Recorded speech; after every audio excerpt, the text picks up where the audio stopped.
বলতো কোন পশু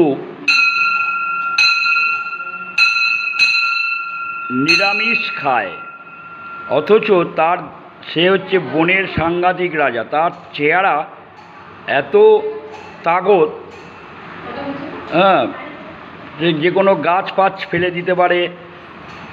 তারপরে যত বড়ই জন্তু জানোয়ার হোক না কেন তাকে তুলে আছাড় মারতে পারে। কোন পশু? হাতি। হাতি কটা দাঁত? হাতির দাঁত দিয়ে কি হয়?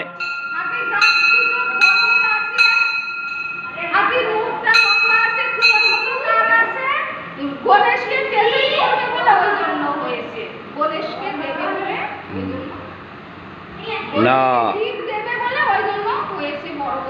হাতির দাঁত দিয়ে কি হয়? হাতির দাঁতে অনেক কিছু তৈরি হয়, কিন্তু একটা দাঁতের দাম 2 কোটি টাকা। বাবা, তুমি তো দামও করে এসছো মনে হয়। আমি তো কলেজে গেছিলাম, ওখান থেকে দাম করে আসি, দেখলাম একটা বড় হাতি শুয়ে আছে। আমি ভাই এই হাতিটার দাম কত? বলছে 2 কোটি টাকা। আচ্ছা, ও বড় হাতির 1 লাখ টাকা দাম। বাহ।